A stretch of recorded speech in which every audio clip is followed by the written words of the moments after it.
اللهم صل على سيدنا محمد يا رب صل وسلم دائما ابدا على حبيبي. فرمایا کہ بلا تجسسو، ایک دوسرے کی ٹوہ میں نہ لگا کرو، یعنی جاسوسی نہ کیا کرو ایک دوسرے کی. جب اصل جو مطالبہ ہے ہر انسان سے وہ اپنی فکر کرے کہ میں اللہ تبارک و تعالیٰ کے احکام پر کس طرح عمل کر رہا ہوں، میرے اندر کیا کوتاہی ہے، کیا کمی ہے، اور اگر کوتاہی اور کمی ہے تو اس کو دور کرنے کی فکر اس کے اندر پیدا ہونی چاہیے. دوسروں کی ٹوہ میں لگنا کہ وہ کیا کر رہا ہے، وہ اپنے گھر میں کیا کرتا ہے، اپنے دفتر میں کیا کرتا ہے، اور اس کے تجسس میں لگا رہنا، یہ قرآن کریم اس کو منع فرماتا ہے. کیونکہ تمہیں اس کی کیا ضرورت ہے؟ ہر ایک تجھ کو پرائی کیا پڑی اپنی نبیڑ تو، یعنی ہر ایک آدمی کو چاہیے کہ اپنے عیوب کو دیکھے، میرے اندر کیا عیب ہے. ہر ایک آدمی آج کل ہم لوگوں کا یہ حال ہو گیا ہے کہ اپنے عیوب کی تو فکر نہیں، یہ خیال نہیں کہ میرے اندر کیا کیا عیب پائے جاتے ہیں، میرے اندر کیا کیا خرابیاں ہیں، اس کو کس طرح دور کروں. لیکن دوسروں کے عیوب پر فوراً نگاہ پڑ جاتی ہے، اور اگر نگاہ بھی نہ پڑے تو اس فکر میں رہتے ہیں کہ کچھ پتہ چلے. اگر کسی سے بھی کچھ تھوڑی سی مخالفت بھی ہے تو اس مخالفت کی وجہ سے اس کے عیوب تلاش کرنے کی فکر میں رہتے ہیں. اگر اللہ تبارک و تعالی ہمیں سلامت فکر عطا فرمائے، صحیح سوچ عطا فرمائے، تو ہمیں دوسروں کے بجائے اپنے عیوب پر نظر ڈالنی چاہیے. بہادر شاہ ظفر مرحوم، ہندوستان کے آخری تاجدار، ان کا یہ شعر ہے اور بڑا حکیمانہ شعر ہے کہ تھے جو اپنی برائی سے بے خبر، رہے اوروں کے ڈھونڈتے عیب و ہنر، پڑی اپنی برائی پر جو نظر، تو نگاہ میں کوئی برا نہ رہا. جب آدمی اپنی عیوب کے اوپر نظر ڈالتا ہے کہ میرے اندر کیا کیا خرابیاں پائی جاتی ہیں، میں کتنا غصہ کرتا ہوں لوگوں کے اوپر، میں کتنا لوگوں کے ساتھ بد اخلاقی کے ساتھ پیش آتا ہوں، میں دوسرے کا حقوق کی کتنی رعایت کرتا ہوں، اور میں نماز کس طرح پڑھتا ہوں، نماز میں کیا کیا کوتاہیاں میری ہوتی ہیں، اور میں اللہ تعالیٰ کی یاد سے کس طرح غافل رہتا ہوں، گھر میں بیوی بچوں کے ساتھ میرا سلوک کیسا ہے. یہ اگر ان باتوں کا دھیان انسان کے اندر پیدا ہو جائے اور اپنے عیوب پر نگاہ پڑنے لگے تو پھر ساری دنیا اچھی نظر آئے گی. ساری وجہ یہ ہوتی ہے کہ اپنے عیوب سے ہم غافل ہوتے ہیں. اگر ایک آدمی کو اللہ بچائے کوئی شدید بیماری لاحق ہو، گردے کی، جگر کی، اللہ بچائے کوئی خطرناک قسم کی بیماری لاحق ہو، تو اس کے سامنے تو کوئی اگر نزلہ زکام کھانسی والا آ جائے تو وہ اس کے نزلہ زکام کی فکر کرے گا یا اپنے اس بیماری کی فکر کرے گا. اگر میرے اندر فرض کرو تکبر ہے، حسد ہے، لوگوں سے بغض ہے، یہ میرے اندر خرابیاں موجود ہیں، میں اپنے آپ کو بڑا سمجھتا ہوں، لوگوں کے ساتھ بغض رکھتا ہوں، کسی بھی انسان کے ساتھ بغض رکھتا ہوں، اور کسی انسان سے میں حسد کرتا ہوں، تو یہ مجھے کینسر لگا ہوا ہے، العیاذ باللہ. یہ روحانی کینسر ہے جو میرے دل کے اندر پرورش پا رہا ہے. اگر یہ کینسر پرورش پا رہا ہے اور دوسرا آدمی کے اندر کوئی برائی تمہیں نظر آ گئی تو اس کی فکر کرو گے یا اپنے کینسر کو دور کرنے کی فکر کرو گے؟ اس واسطے ہر ایک انسان کو یہ چاہیے کہ اپنی فکر کرے. قرآن کریم فرماتا ہے یا ایھا الذین آمنوا علیکم انفسکم،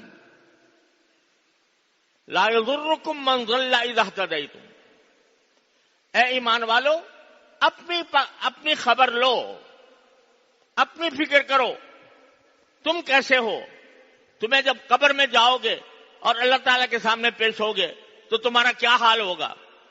اپنی فکر کرو، اگر کوئی گمراہ ہو رہا ہے تو اس کی گمراہی تمہیں نقصان نہیں پہنچائے گی۔ لا یضرکم من ضل اذا اہتدیتم، اگر تم صحیح راستے پر ہو تو دوسرا آدمی اگر غلط راستے پر جا رہا ہے تو اس کی برائی گمراہی تمہیں نقصان نہیں پہنچائے گی، بشرطے کہ تم نے اپنا فریضہ ادا کر دیا۔ تو یہ اللہ تعالیٰ بار بار اس طرف متوجہ فرماتے ہیں۔ ہم یہ اصلاح کی دعوت لے کر کھڑے ہوتے ہیں، تبلیغ اور دعوت کا کام کرتے ہیں، اور یہ ہوتا ہے کہ دوسروں کی اصلاح کرنی ہے، دوسروں کو دعوت دینی ہے، دوسروں کو تبلیغ کرنی ہے۔ ارے بھائی پہلے اپنے نفس کو تو تبلیغ کر لو، اپنے نفس کو تو دعوت دے دو کہ تم صحیح مسلمان بنو، سچے مسلمان بنو۔ اگر یہ فکر لاحق ہو جائے تو کسی دوسرے کے تجسس میں، یعنی دوسرے کی ٹوہ میں کیوں لگوں گا؟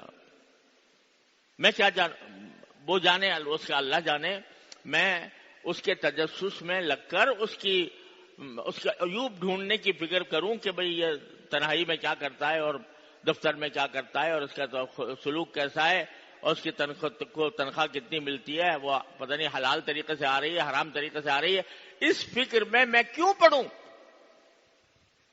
میں جبکہ خود عیوب کا پلندہ ہوں۔ اس واسطے قرآن کہتا ہے لا تجسسوا، تم ایک دوسرے کی ٹوہ میں نہ لگا کرو۔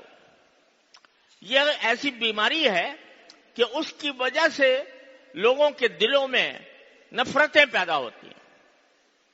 جب دوسرے آدمی کو جس کی ٹوہ میں آپ لگے ہیں اس کو پتہ چلے گا کہ یہ آدمی میرے پیچھے لگا ہوا ہے، میرے راز معلوم کرنا چاہتا ہے، میری خفیہ امور کے تجسس میں لگا ہوا ہے، تو اس کے دل پہ کیا گزرے گی؟ وہ ظاہرہ تمہارے سے اس کے اندر ایک نفرت پیدا ہوگی۔ تو یہ نفرتیں پیدا کرنے والی چیز ہے تجسس، اس لیے قرآن نے اس کو منع فرمایا۔ البتہ یہ عام مسلمانوں کے لیے یہ حکم ہے، لیکن اگر فرض کرو کوئی شخص کسی ملک کا حاکم ہے، حکمران ہے، اور اس کے ذمے صرف اپنی ذات نہیں ہے بلکہ پوری رعایا اور تمام عوام کی دیکھ بھال بھی اس کا فریضہ ہے، تو اس کو بقدر ضرورت تجسس کی اجازت ہے۔ تو اس لیے یہ حکم ہم آپس میں جو ہماری زندگی گزارتے ہیں، ہم جس میں ہمارے اوپر کوئی ذمہ داری دوسرے کی نہیں آتی، اس میں یہ حکم ہے کہ ایک دوسرے کی ٹوہ میں نہ لگو، تجسس میں نہ لگو۔ آپ ذرا تصور فرمائیے کہ جتنے احکام اس میں اب تک آئے ہیں کہ ایک ایسا معاشرہ ہے جس میں ہر ایک دوسرے کو اپنا بھائی سمجھتا ہے، ایسا معاشرہ ہے کہ جس میں اگر کوئی باہمی اختلاف ہو جاتا ہے تو لوگ صلح کرانا اپنا فرض سمجھتے ہیں اور بغیر جانبدار ہو کر صلح کراتے ہیں۔ ایسا معاشرہ ہے کہ اس میں کوئی کسی کا مذاق نہیں اڑاتا، ایسا معاشرہ ہے کہ اس میں کوئی کسی کو تانا نہیں دیتا، کوئی کسی کا برا نام نہیں رکھتا، کوئی کسی سے بدظنی نہیں کرتا، کوئی کسی کا تجسس نہیں کرتا۔ اس معاشرے کا تصور کیجیے آپ، وہ کیا پاکیزہ معاشرہ ہوگا، اور وہی معاشرہ ہے جو اللہ تعالیٰ چاہ رہے ہیں۔ آج ہمارے سارے جھگڑوں کی اور تنازعات کی بنیاد یہ ہے کہ ان احکام کو ہم بھولے ہوئے ہیں۔ نماز روزہ بے شک کر لیتے ہیں، اللہ تعالیٰ کا فضل و کرم ہے، وہ بھی اللہ تعالیٰ کی نعمت ہے، لیکن جو باہم زندگی گزارنے کے جو اصول بیان فرمائے ہیں قرآن کریم نے اور نبی کریم سرورت عالم صلی اللہ علیہ وسلم نے، تو ان کو فراموش کیے ہوئے ہیں۔ اس کی وجہ سے ہم دین میں مکمل داخل نہیں ہیں، ہم ادھورے ہیں. ہماری عبادات کی حد تک ہیں لیکن معاملات کی حد تک، معاشرات کے معاملے میں، اخلاق کے معاملے میں ہم ابھی تک نبی کریم سرور دو عالم صلی اللہ علیہ وسلم کی سنت سے بہت دور ہیں.